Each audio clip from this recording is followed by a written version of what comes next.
Good morning and welcome to the final Day 4 with the man, Frank SCALISH, show of the 2024 season. The year flew by, Frank. It flew by. It flew by. I can't believe that we're already done with another year. It's hard to believe.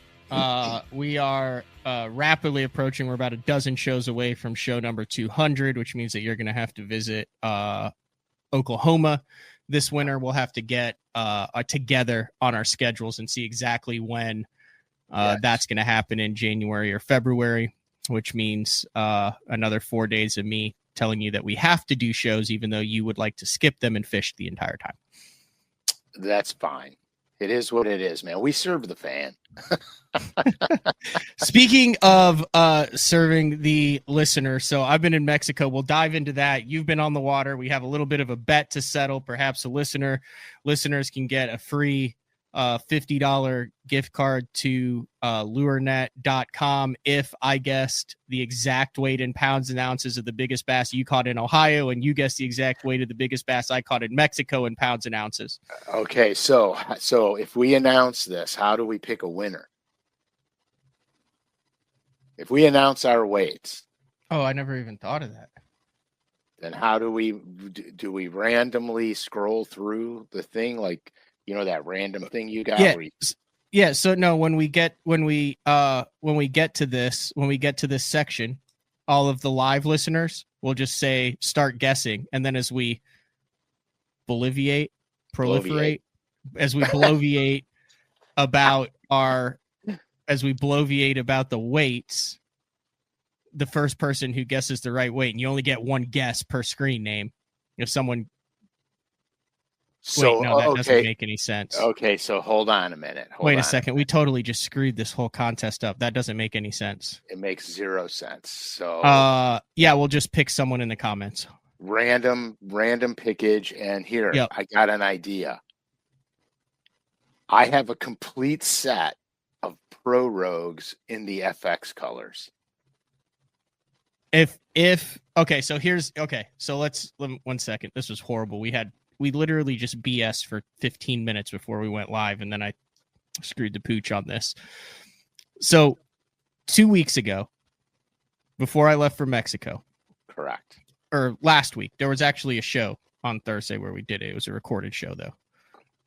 We did a deal where we wrote down what you thought the biggest bass I would catch in Mexico and what I thought the biggest bass you would catch in Ohio was. And if either of us get that right, then we give away a set of Pro Rogues to a random listener who's watching it live. Correct. Okay, done. That was a lot easier than it had to be. But we also have more business beforehand. So yes, in Mexico, I had a plethora of DMs, messages, and emails about the latest Signature Series drop that was supposed to take place on the 12th. The 12th. Correct. And I also had a heavy magnitude of DMs myself. Okay, what's the deal with it? Okay, there were some shipping issues. It got delayed. We couldn't get them in time. And so now the announcement is going to be St. Clair Red will drop tomorrow. So for which everybody, is December 20th. Friday, December 20th, St. Clair Red drops. Get on that site early. That's all I can tell you guys. Lurenet.com. And you can still use the loyal listener code capital BTL24 to get 15% off of that. That is correct. Now I have a confession to make. I'm slightly out of sorts this morning. You had someone drilling in your mouth yesterday. Yeah, I had a root canal yesterday afternoon, and they had to do one of my front teeth, and they had to go through the front of the tooth instead of behind it like normal. And I just want to tell you, it hurts. Could you feel that while they were doing it, or did they have you all numbed up, or did they knock you out? No, they numbed me up. They numb me up, but And this morning it's throbbing. I mean, it's killing me right now, but you're powering through. We're getting through it, man. Is that the last root canal, or are there more down the road? No, hopefully that's it. That's it. So hopefully your teeth are dialed in, and your guest bathroom on the 3rd floor is dialed in, and the Signature Series drops, and then everybody has a Merry Christmas. Amen, brother. Also, what did drop 100% the Pro Rogues in the FX series, exclusive series. Last time they had not dropped yet. You just kind of showed them. Those are currently available now. Yes, and you guys understand with the Rogues, what makes them such a good wintertime jerkbait is it's that slow, methodical action that they have, and it's their unpredictability. When you twitch the rod tip, the bait quivers and shakes and moves. That's what makes this bait so dynamic in the winter. I have a buddy of mine that I fish with, and he can't manage to catch fish on a jerkbait, so I had taken him out a few days ago and taught him how to fish these things, and the hardest part for him was to leave it in the water and not move it. Because it was a long soak. I mean, it was a, good 15-second soak that you'd have to not touch that bait. Once you got it down the depth, you couldn't touch that bait. And so you had to soak it for a long time, and he was in a big hurry. So he wasn't leaving it sit long enough, and I'd cast it out, get it down the depth, shake it, and just leave it there. It was like a worm bite. Your line would just go dunk, and then you got them. You know what I mean? Yeah. So I know your pain. I have to fish with Juice most of the time, so I'm usually teaching him new techniques. He tends to struggle with most things. He's gonna murder you after this show. By far, listen, everyone has their favorite. That Northern Light color is by far my favorite. Yeah, it can't be beat for smallmouth. That's one of the best. Or largemouth, especially so like around here in Oklahoma, we had that deluge storm that was like a month ago. Well, all these smaller lakes had been really clear because they were low, so they'd been clear for like 2 years. Well, they're still off color. Perfect. Like the majority of them, like they have not gone back to the clear. I think they're typically this color, but like for the last 2 years in the winter, they got crystal clear because no rain, low water, no inflow. Yeah. And then, and we just haven't had enough calm for it to settle down. So I like that little chartreuse on the old jerk plug. Yeah, that's the FX colors have been selling like crazy. It's a good series of colors. It's the chameleon like changes that they make. The way I layered all the pearls on those things, they change color depending on what your water conditions are. That was the whole concept behind that original FX series. Was that chameleon type appearance to him in the water, and quite frankly, I had the idea. That's not why you needed that, because of the teeth tuning with the Normans, right? That's why I got the front tooth is chipped. You guys, but not why you had the root canal. Not why I had the root canal. Back to the colors. But yeah, that teeth tuning, you don't do it, guys. I chipped my teeth like mad doing that. But at any rate, so I had this concept. I didn't know if it was going to work or not. So I painted up a couple of samples, layered my pearls, wrote down, my formula, how I was layering them. I went down to the lake and threw the colors in a clear lake. And then I went to a different lake that was off color, threw the same colors in. And to my surprise, the baits didn't look the same. And I was like, oh my gosh, this is going to work. So I made this whole FX series with them. And that's the beauty part about the bait is they do change with watercolor changes. That's the only other color that I've noticed that really changes in the water is that Great Lakes Finesse, like kind of clear greenish color. Oh, melon, spicy melon. Spicy melon. That thing changes based on watercolor. Like it looks totally different in clear water as opposed to tannic water as opposed to stained water. Yeah, 100%. That color is a good color, by the by. All right, let's get down to business. So how many times were you able to get out, Frank? I know that there's been some rather interesting weather in the Cleveland area? 2 times out. Difficult, easy, like just to get on the water, or did you have to like really work for it? Pain in the royal ass. I had to. I think you posted something about it. Yeah, I did. I had to. I literally got a push pole, a spud bar, a cinder block tied on a long rope, and did I say snow shovel? Nope. And a snow shovel. And so I had to go shovel 1.5 feet of snow off the ramp, and then I had to start breaking the ice. And the first time I went to break the ice, I was preempting. I went several days before I was going to actually fish there. And I got a cinder block tied to a rope. And you guys know how heavy a cinder block is. Tied it to the rope, tied the rope off to a pole, and I heaved the thing out on the ice. And it literally, yeah, that's it. It literally hit the ice and bounced. It went doo, doo, doo. I was like, oh my God, I'm never busting through this. And so, yeah, that was the day. That was the actual fishing day. And that was early in the day. If I would have waited till later, the whole deck was covered in snow. But yeah, it was crazy. I mean, a lot of work to get out. You know, our weather's so weird this year here, and the guys that live up here, they'll get it right away. But you guys from down south, so our water temperature literally is 35, 34 degrees right now. Normally this time of year I'm fishing, it's 38. So we're cold. We've been exceptionally windy, which is keeping the main lakes open. So that's good for you. Fishing. That's good for us, but the pockets are starting to freeze. Well, all the boat ramps are in protected areas, and so they're the first to freeze. Why do you still live there? Good point, Trav. I don't know. And so the boat ramp areas freeze first.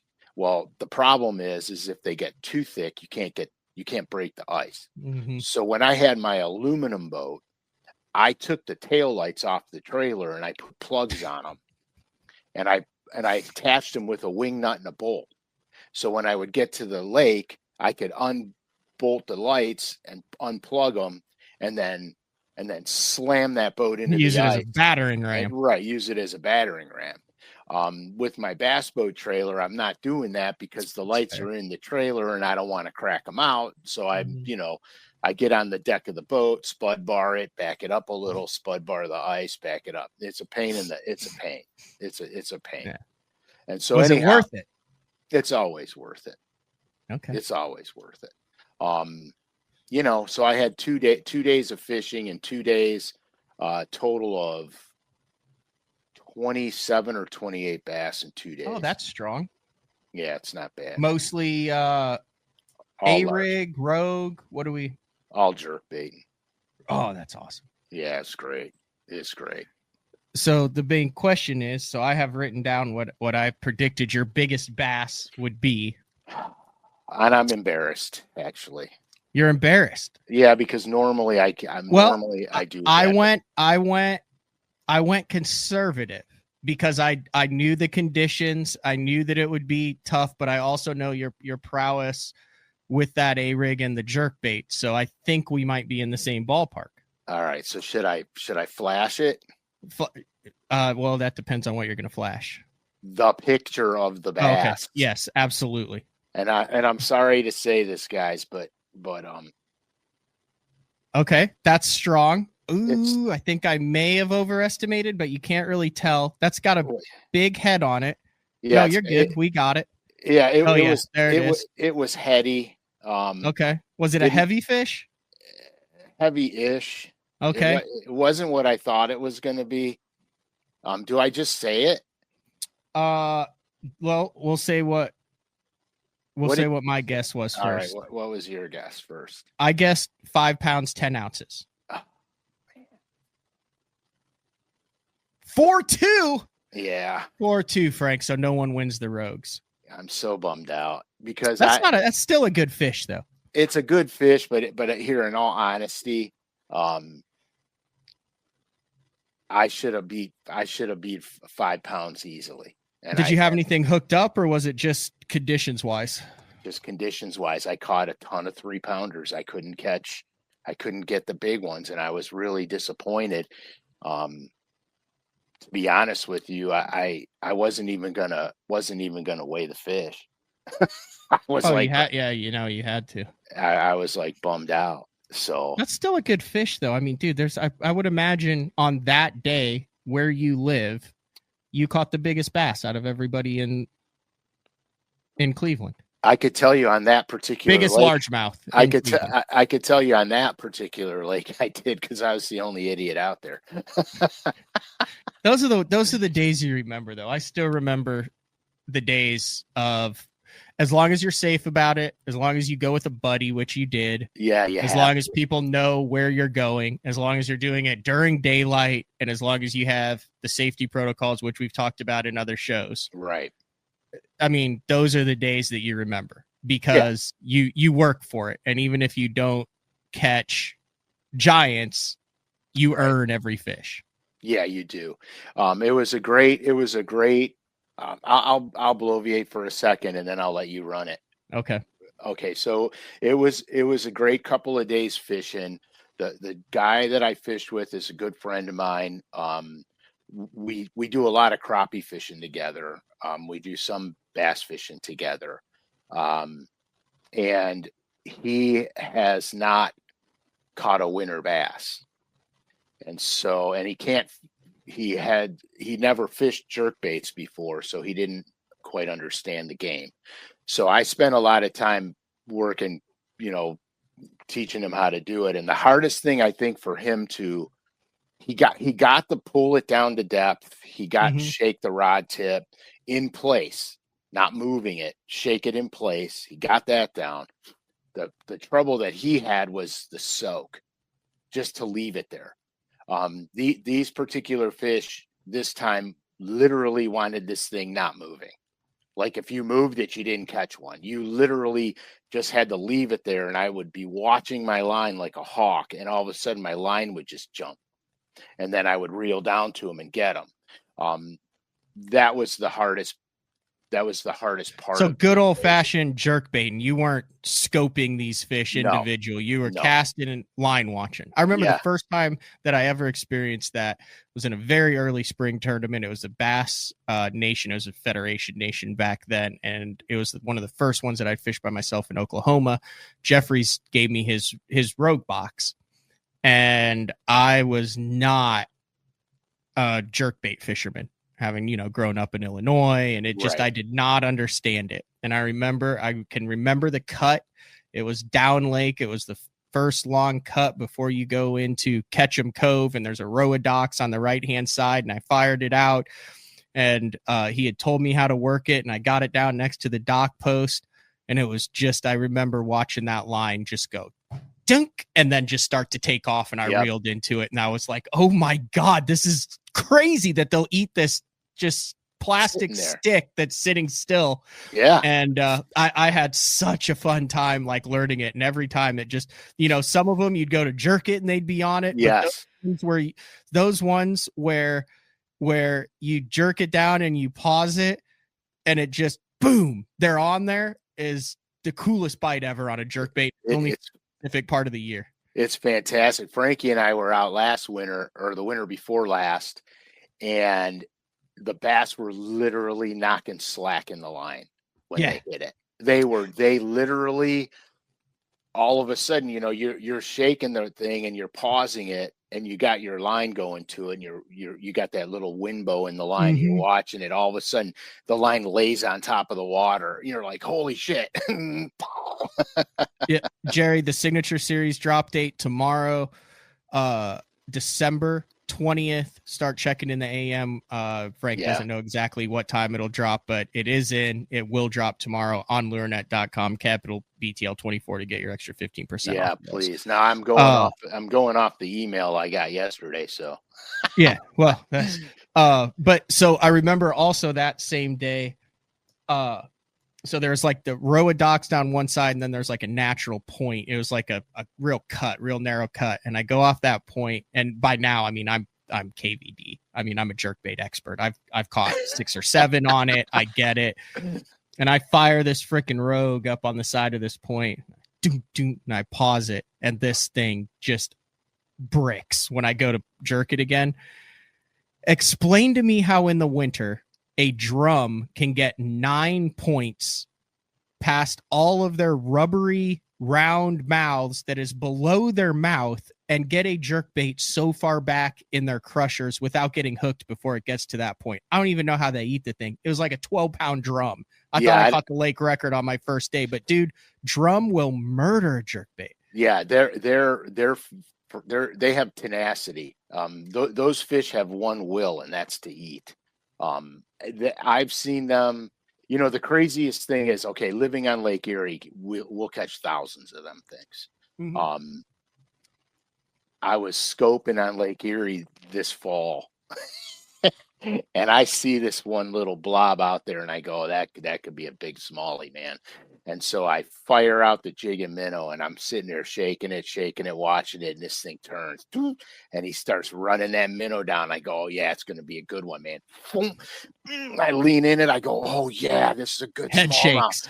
Yeah, just sitting down there doing its thing, and I go, yeah, this is going to be a good one, man. And all of a sudden, I'm like, what the hell? I reel in real quick, and I pull the thing out. I still got the jig and the minnow, and I see the fish. And I fire back out there, and all of a sudden I'm shaking it, and the fish comes back at it. Boom, gets it again, and I pull. Boom, it comes off, and I go, what the hell? I reel in real quick again, and the fish is still there. I throw back out on it, and it comes up and looks at it, and then it turns away and swims away. I reel the thing back in. It broke my hook off. Oh, God. It broke the hook off the jig, and I still had the minnow on, you know, because it broke it off at the bend. Yep. And I didn't know, and I kept missing these fish, and I'm like, what the hell's going on? Yeah, it happened to me twice, dude. I caught 2 walleye, and then the third one I cast on, I got another one. It came off, and I reeled in and had the jig and minnow still on. I fired back out on another one. It swims over, eats it. I pull on it, and I got it for a couple of head shakes. It comes off. I reel back in, and there's no hook on my jig. I'm like, what the hell? I was on a food mission for a minute. You know what I mean? I thought if I can get, half a dozen of the walleyes, I can get some food. Yeah. So while you were breaking ice, I was cracking Pacificos at 7 a.m. Well, actually, I won't lie. I cracked my first Pacifico around 5:45 a.m. a couple mornings. Oh, you're a brave I will say they're 6 ounces, 6.5 ounces. It's like if Shaq was drinking a 12-ounce beer. Like you can put your hand completely around them. If they're two drinks and they're gone. It's not a 12-ouncer, right? Right. It's like if you drink 15 over the course of 18 hours, that's like drinking 1 beer every 3. Anyway, long story short. No justification. It was fantastic weather.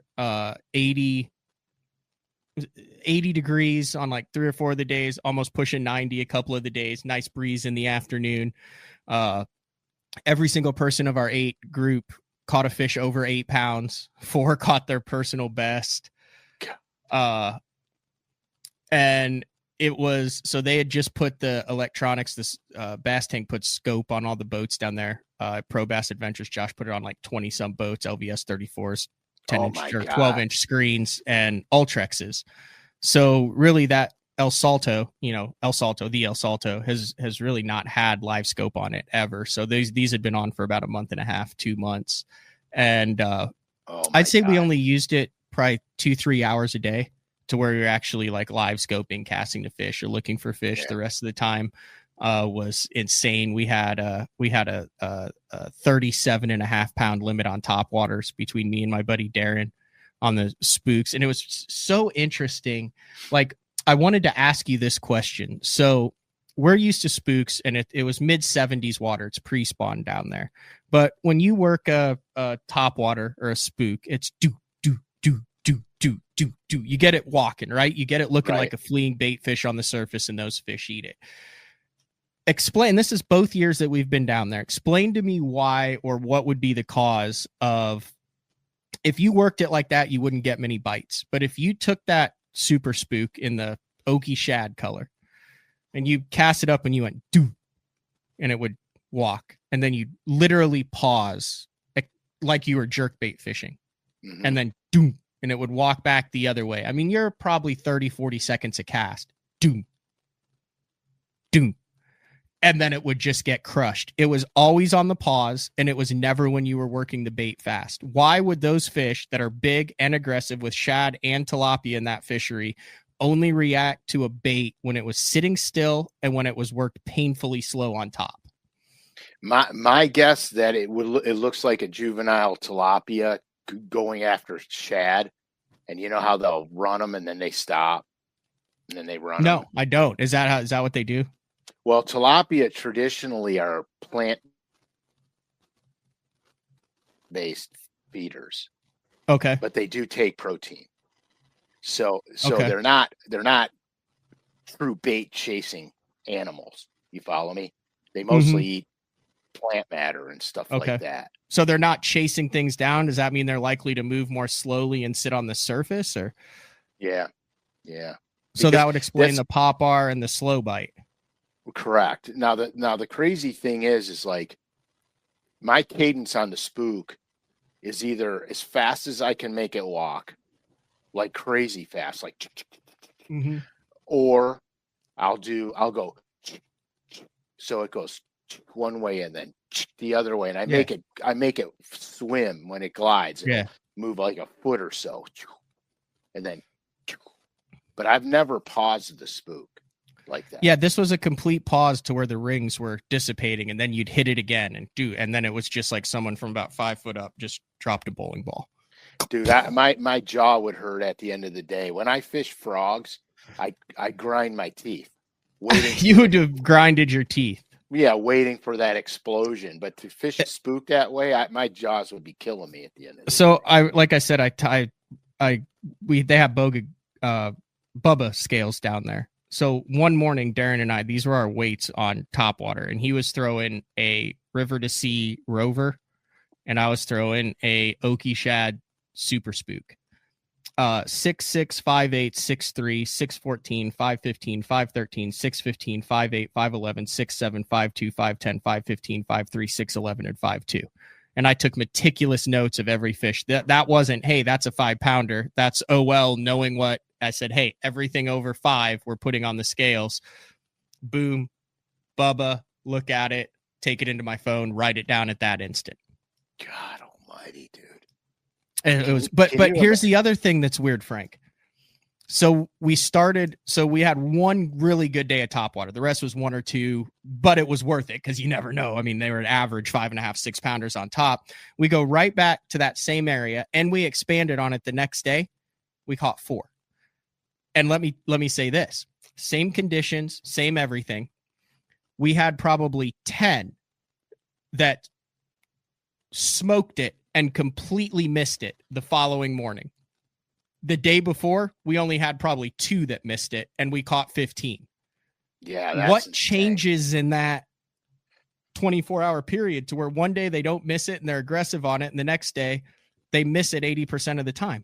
I'm not 100% sure, to be honest with you, but I could tell you this: when I'm spooking smallmouth, they suck, dude. They miss it all the time. They'll come cartwheeling out of the water. Are this big on it, Frank, and it's sitting still, and they were just 90% 24 hours earlier. I have no idea. Now let me ask you this: the day we caught them, there was a slight amount of hazy cloud cover. That night was the full moon, and then the next day was crystal clear. Yeah. So I think it's silhouetted better for you on the hazy part. Okay. Because they don't have the direct sunlight beating in there. I think that's one of the things. The other thing is full moon. They do a lot of night feeding on the full moon. So they may not have been as aggressive. You know what I mean? They'll still come up for it, but they weren't as aggressive. Like I experienced a real slow bite. We had a full moon here recently, and same thing. I had a real slow day. I mean, I just could hardly get them, and it was because I think it's because of the full moon, and most of the time it's in the winter where I noticed the fall off in bass participation during the day after the full moon. But that's a guess. That's just an educated guess. I just thought it was really interesting. But you guys, can you imagine, Matt? Let's be honest, dude. Can you imagine launching your boat here in a Bassmaster event and having a topwater day like that? No, it'd be nuts. Like, I'm happy if I get 4 bites. Yeah, 100%, dude. I don't think Clay, he said you pressured him on those baits. I don't think it was, because when we went in for lunch, of the 4 boats we had out there, 3 of them had the exact same thing happen to them in different areas of the lake that day. Man, we had, 5 big ones come up and we caught 1, or we had 8 blowups and caught 2. And then the day before when we came in, it was unbelievable how everyone caught them. So, the minnow, the jig and minnow, the big and giant minnow, I was very curious to see what that was like down there, Frank. The trees were not as, like, I expected. Branchy? So they're the big, like, deadwood trees, right? Yes. Yeah, I know exactly what you're talking about. So I expected to look at those things with live scope and to just see Christmas ornaments around it and be able to cast to it and minnow them. And it wasn't like that. There would maybe be a giant that was in, like, the crotch of the tree or around the base that it was hard to get to, but they weren't as on the trees as I expected.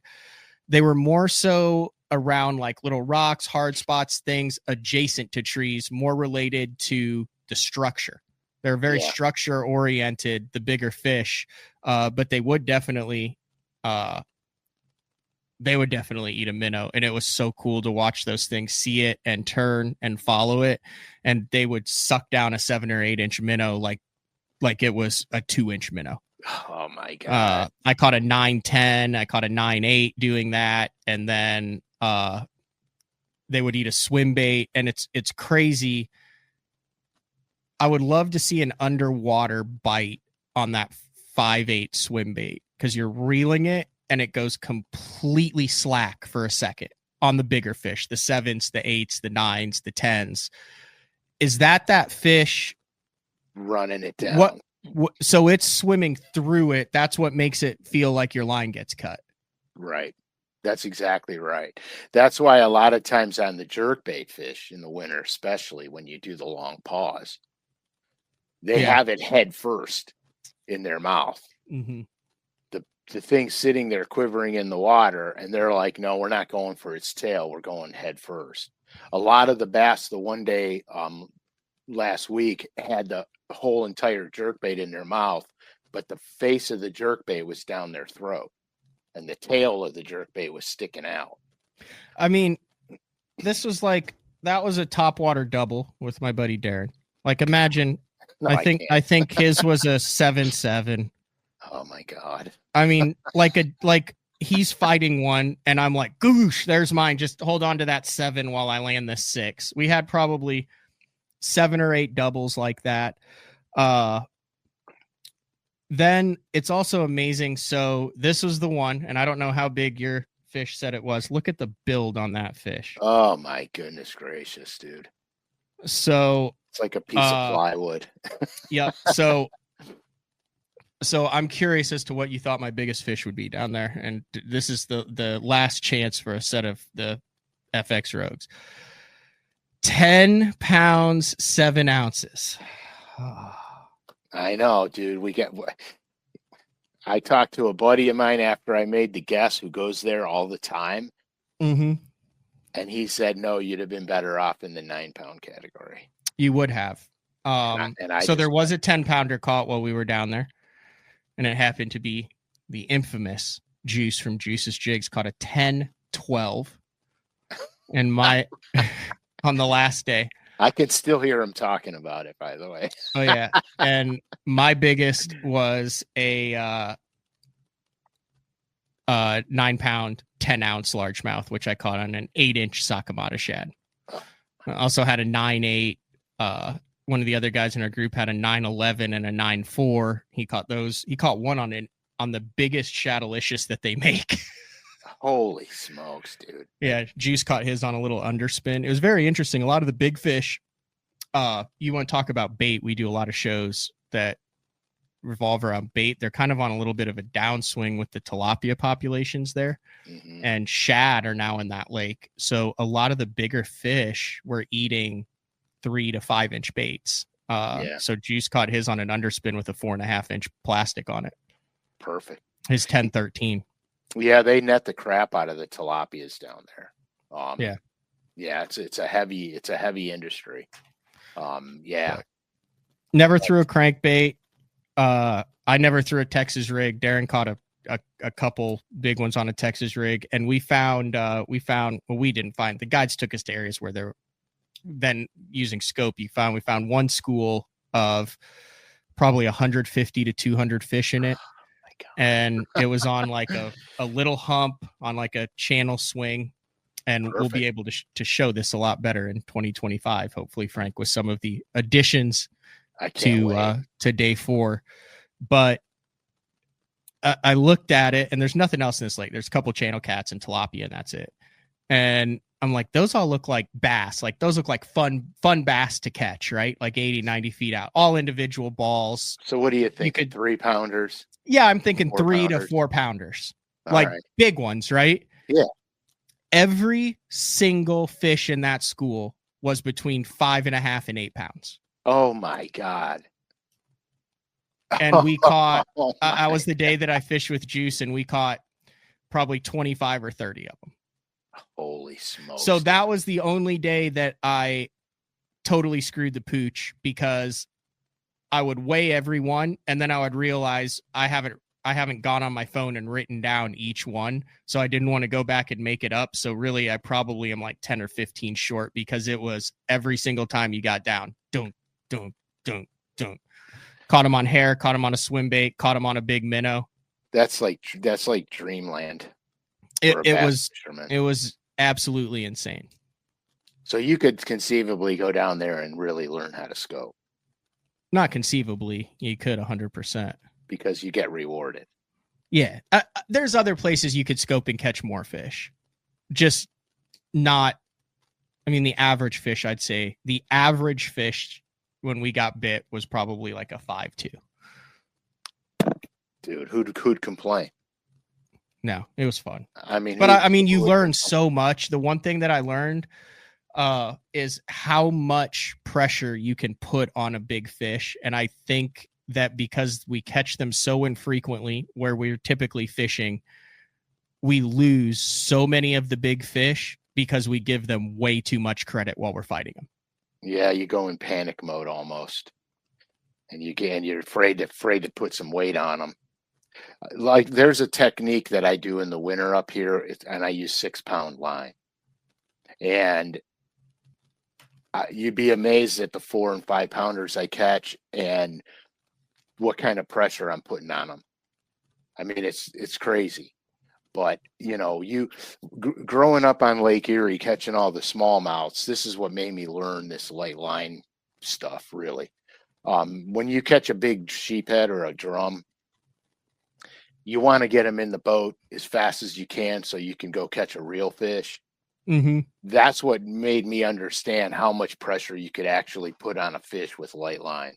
As long as your rod system is accurate, you don't have a tendency to break them.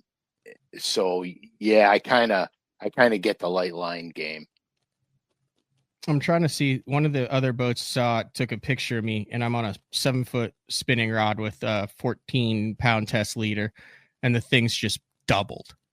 It's buried. Like Rick Clun always talks about keeping the hook points coming towards you. Yeah, it's how you keep from losing fish. He did a really good podcast. I think it was one of the first with the Zaldane podcast, where he talked about that. And ever since then, my hook to land ratio is gone. So I mean, I'm like, hey, let's see what I can put on this 6-pounder that I know is a 6-pounder, knowing that I'll catch another 6-pounder 2 casts later. And I mean, on the minnow, I was probably 90-95%.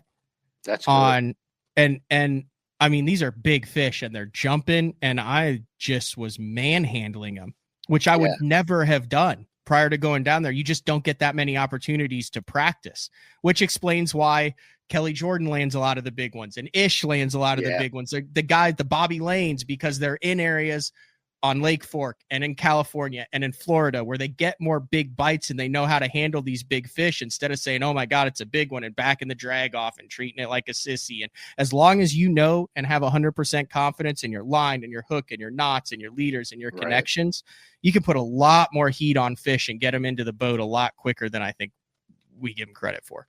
Oh, without a doubt. If your rod length and action is appropriate, you can put a unrealistic amount of pressure on a fish. Mm-hmm. You know, he said loaded. Yeah, definitely loaded to the cork. I just can't even fathom a trip like that. I when I went to Agua Milpa in Mexico, I thought it was the dumbest fishing on earth. We caught so many bass in the 4-pound range, it was ludicrous. And I mean tons a day. And then I had to fish with some different people. It was a contest that OSI and us put out, and we stayed at Lake Agua Milpa. And my buddy Bruce was down there, and one of his buddies was down there. So I went a day early to get the lay of the land, get on the lake, see what it had to offer.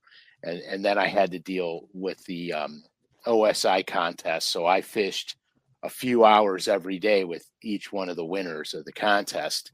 And some of the guys were tuned into fishing to a degree.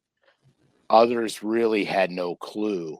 And so you have to make them catch fish. Well, I ran out of dingers because the guys that didn't have a clue, I just gave them a flick shake rig and a 5-inch dinger and said, throw it out there. You'll catch 100 of them. You know what I mean? So I ran out of them. Well, I brought some 10-inch worms and stuff like that, but they were all ribbon tails. So check this out. I cut the ribbons off of them, the ribbon tails off of them, and wacky rigged the long bodies of the 10-inch worm for those guys. And they were beating them up. It didn't matter. I mean, it just didn't matter. But all my fish over 4 pounds came on a fat-free 7. So I just stayed on the fat-free 7 the whole time I was there. And because when I got bid on it, it was a good one. So can I pull a map up, and I'm curious as to where these fish were in pre-spawn on your thoughts of it. Yeah, pull a map up. Are you using Navionics? No, this is just on MapQuest. Okay, because they won't let me pull maps up on my computer anymore. Oh. And I'm really irritated about that because I do study maps all the time. So this is pre-spawn. So this is El Salto. This is actually really cool. So this is Pro Bass Adventures right here, right? So see, it's like way off the road, like you're on your own like point. So you you go all the way down here. You're like by yourself, and then this is where we stayed. This is where we ate. This is where they keep some of the boats, and then this is where all the boats were tied up. So you literally go. This is what we did every day. You sleep here, you eat breakfast here, you go down here and fish, and you go back here and drink margaritas, and you take a siesta, and then you go back down and fish, then you come back here and eat dinner, then you go sleep, and then you repeat the process over. Perfect. At least you can't get lost. Yeah, but okay, one of the crazy things. So I'm going to zoom out on the lake. So that's El Salto right there, right? Okay. Probably one of the most productive areas was right. This is where we took off of. So this is kind of like a weird deal here. Was like right in this whole area where I'm circling. And you can tell, like, see how there's like shallow flats here. Oh, yeah. And it goes back in there. And like all this is really shallow. The lake is a lot lower than actually when it was there. Do those road beds exist under the water? I don't know. They very well might. That might have explained a lot of things. But like just kind of out here in the open water, by far, the most concentration of biggest fish that all the boats caught combined. And I'm sitting there trying to figure it out and look at the maps and saying, why right there when you have all of this other lake that you know has it, but right there was is that just a prime pre-spawn area, you think? Do you think because it's kind of like this whole thing is treated like its own lake, that's the most pre-spawny?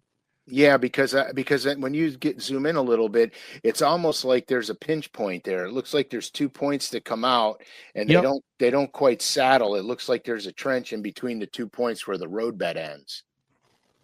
You see where that roadbed ends? Right here? Yeah, it's like a okay. There's like a deep trench in there. So, dude, this is where the 910 came from. This was where a 911 came from. This is where a 98 came from. This is where an 810 came from.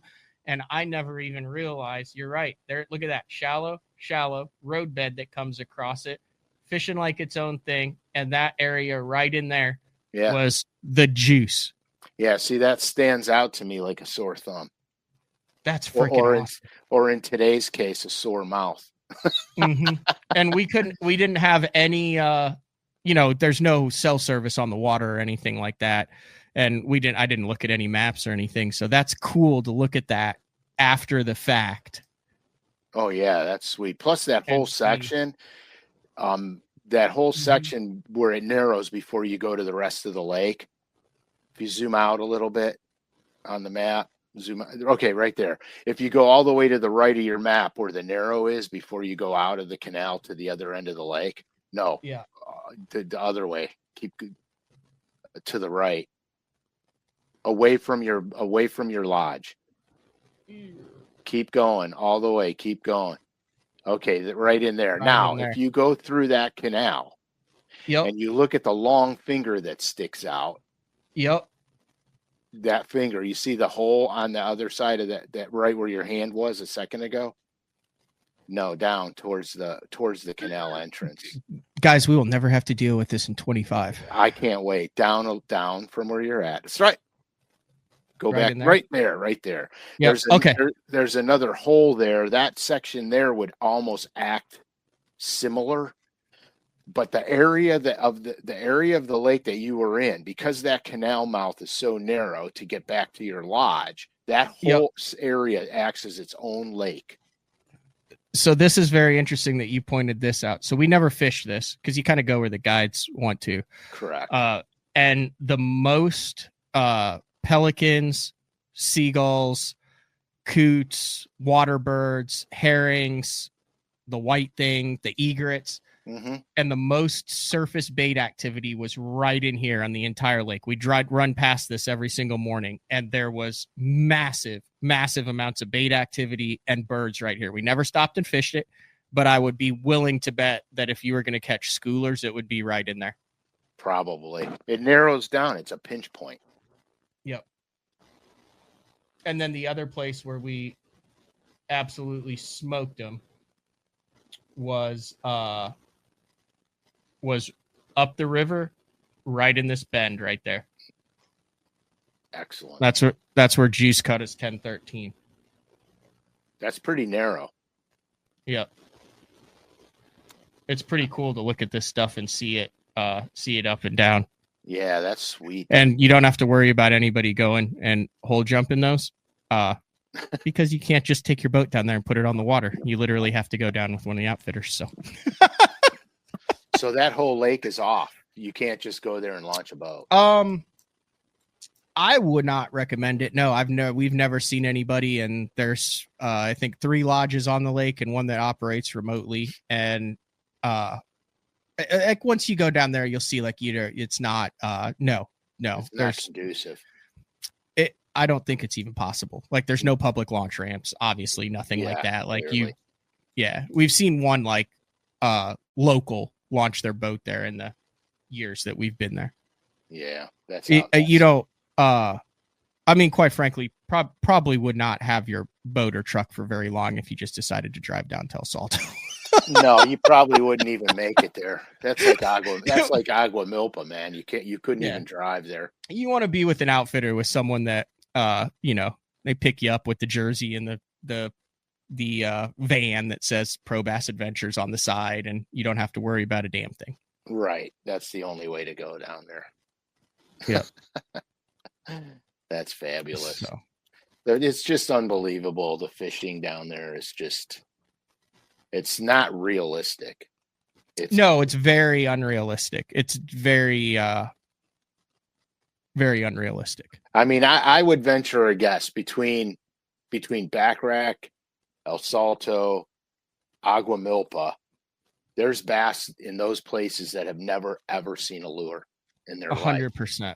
100%. And when you go to a fishery that is so unpressured, now we know they get pressure, but the guides run certain places on these lakes.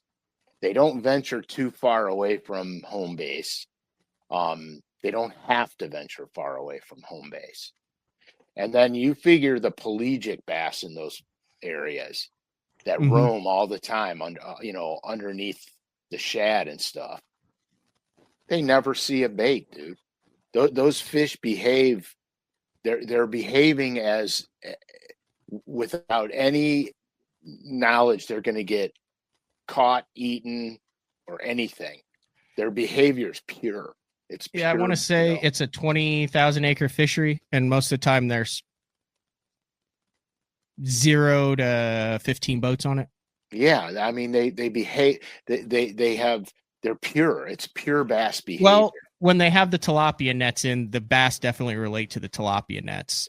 They pick the tilapia out of it. Some of them can get caught, but we caught a couple that had nets that like they'd broken free of the nets. But yeah, no, they're 100%, and that's what they do. That's probably why they bite so hard. That's probably why they bite with such reckless abandon.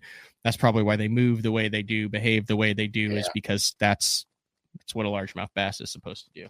Yeah, it's kind of fascinating, actually. We in the United States, the bass that we fish for are highly pressured fish. And some lakes, some states with not a lot of water and little lakes, the bass are even more insanely pressured. And so you'll have days where you make all the right choices and it's like manna from heaven. And then you have days where you feel like you're working your rear end off for every single bite. It's just not as easy, The other thing that tells you and shows you is, you look at some of the stuff like that Brandon Burks and Brett Cannon, and there's some big bass guys that are out there right now that, they're posting double digits every single day. Yeah. But this shows you how truly special, even in today's day and age with forward-facing sonar and social media and all that, where it's seen how truly special a legit double-digit largemouth bass is. Oh, yeah. Make no mistakes about it. It's not something to be taken for granted. Most guys will never see a double digit in their lives. And I think you pick this up and you're like, man, am I the only guy that's not going out and whacking 12 pounders? Like, what the hell's wrong with me? But when you do a trip like this, you actually look at it in fishing. It is such a small percentage of all the factors that have to come together in order to just have a 1% chance to catch a 10 pounder. Like, you go out, you have a 0% chance, right, Frank, in Cleveland? Yeah, not here. I mean, our 10 pounder here is going to be an 8 pounder or a heavy 7 pounder. And I'm not talking about smallmouth on Lake Erie. But inland, you catch a 7 pounder here inland, and it's like catching a heavy double digit. To say, I've caught them here, but like you said, it's not an everyday occurrence. I'm happy. Like this year, I specifically set out to target big fish. Like I ignore the numbers game. I can go out and catch, tons of 2 to 3 pounders, and I ignore that. And I've been really trying to focus on 4 pounds or better. And to be honest with you, the end of last year, this year, I've caught a lot of bass in the 4 to 5 pound range here. And, it's special. I don't talk about it a lot because I don't want to see that kind of pressure coming on some of these lakes, but it's really difficult. And so you have to have that mindset. We kind of touched on it a little bit in one of the last shows we did. Fishing for the biggest fish in your life. you kind of have to have the mindset that, hey, I'm not going out to catch 30 bass today. I'm going out to catch 7 or 8, but they're going to be big ones. You know what I mean? And so that's kind of the mindset I've been on lately. It's also cool when you know you're around those big fish, like just taking care of your hooks, your knots, checking your line, making sure it's just such a good reset to checking the basics that you should every single time you go out, but you get a little complacent. This place, if you get complacent, will humble you in a hurry.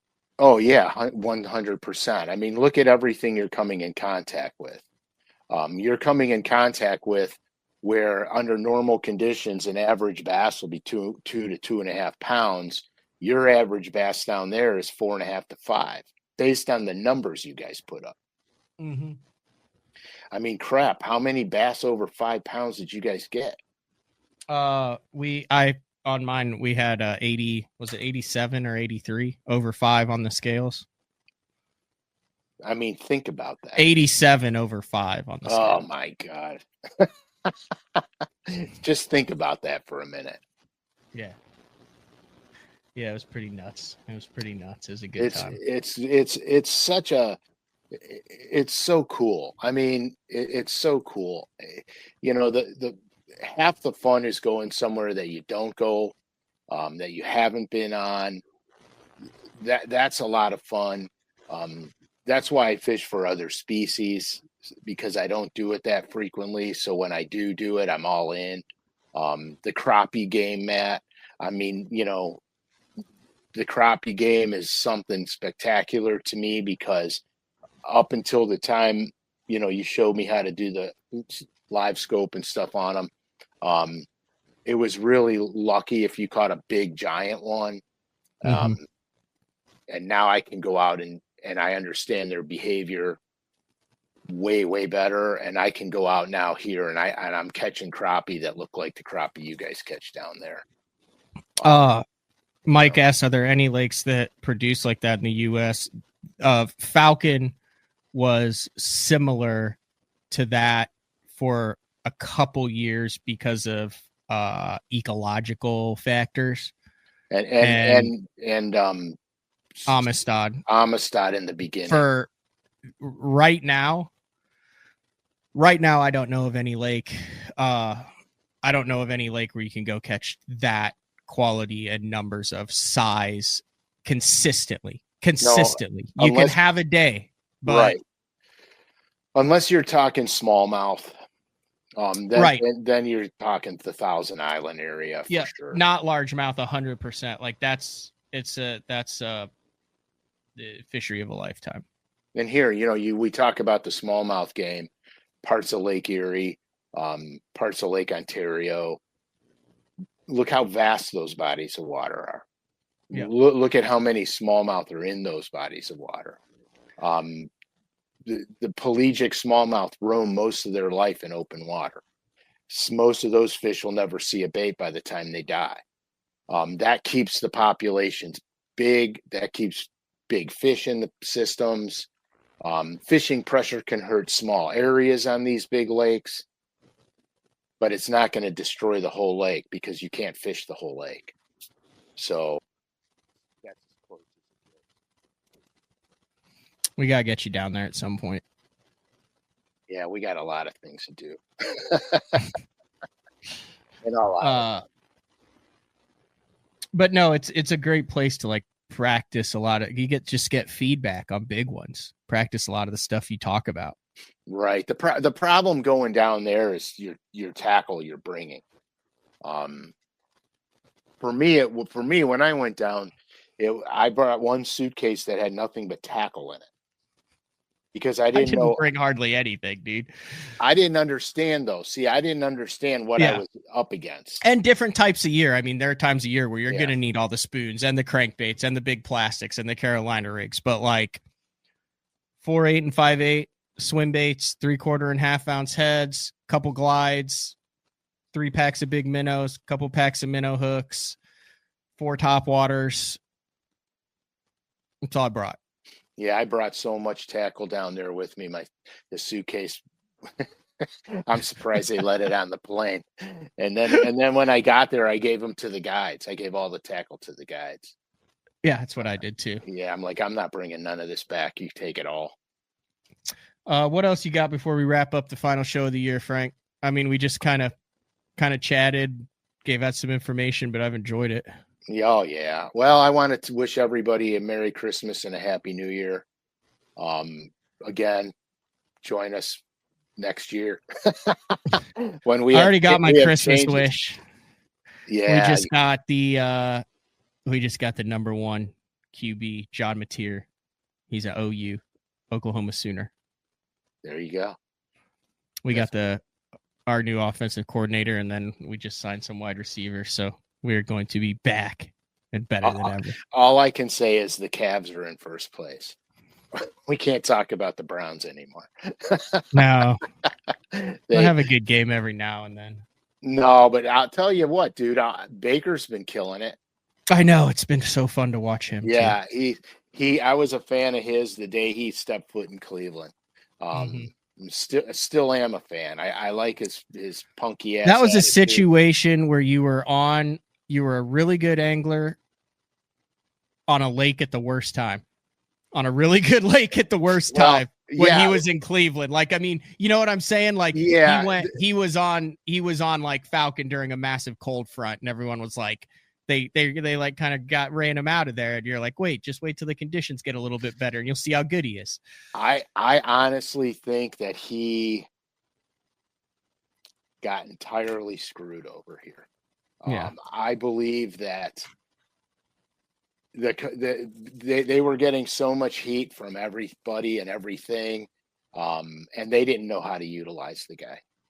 Yeah, they didn't know how to utilize him, and so I think if he would have been in the system last year, this year before, I think he would have excelled. Yeah. But hey, he's doing good, and his life is fine, so life goes on. Speaking of utilizing, make sure you utilize the lurenet.com loyal listener code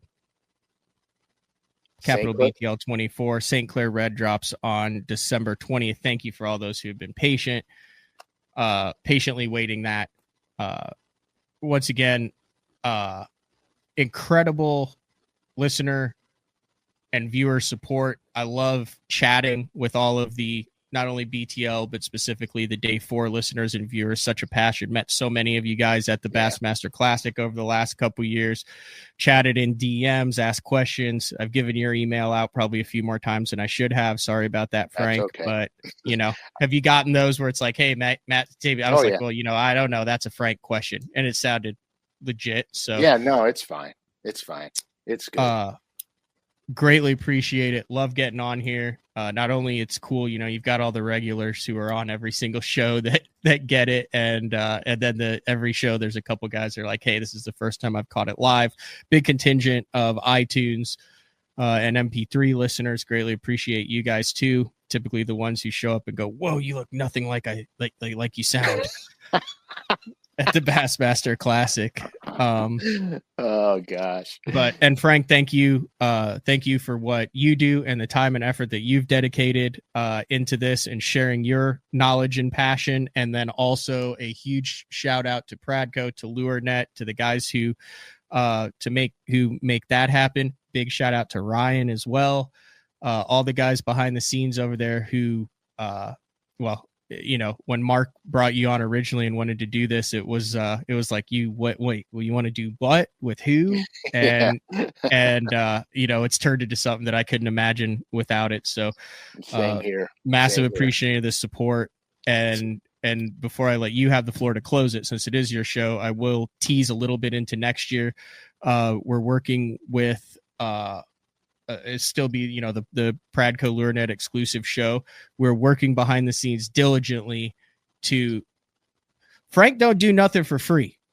So what we're trying to do is our goal next year, and we'll put it out there, is to get Frank on the water with me in studio, to where Frank can do Day 4s on deep cranking while he's deep cranking. to where Frank can do shows on fishing vegetation while he's fishing vegetation, to where you can ask him live and we can go full screen. All of that, we've tested it. It's possible. It will happen. We just have to sure up some details, but I'm 99% sure that you will be on the water live a lot next year. Plus, we are also going to be together doing shows. Correct. And we are bringing in, this is how I'll tease it. Think John Madden playbook. Yeah, 100%.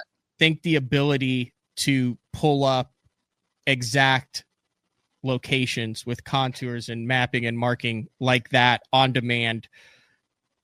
I'm so excited about what it is, because it's going to bring a different dimension to this.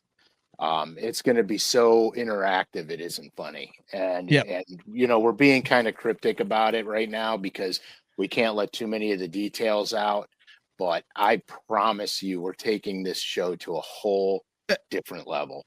And next year, each month or every 2 weeks for the first half of the year. I think every 2 weeks.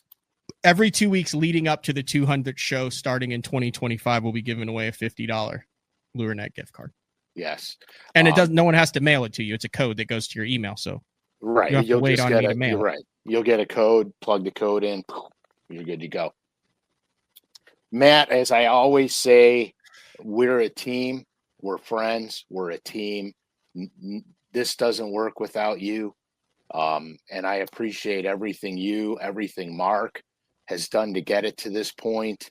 I think we're here to stay for a while. Fantastic. Yeah, I'm pumped. We got to go. Fantastic Christmas. You too. And New Year. You get to see the family again. The granddaughter. Part of the family. My daughter came in last night. I'm going to head to Raleigh after Christmas, see the granddaughter. Frankie's out in Alabama fishing his brains out on a bunch of lakes near Gunnersville right now. So yeah, Josh is still in Arizona. So yeah, everyone came home for Thanksgiving, so I can't get them all back home for Christmas. So next year. That's fair enough. Yeah. All right, this has been another edition, the final edition. Day 4 Command Frank SCALISH. We will be back in 2025. See ya.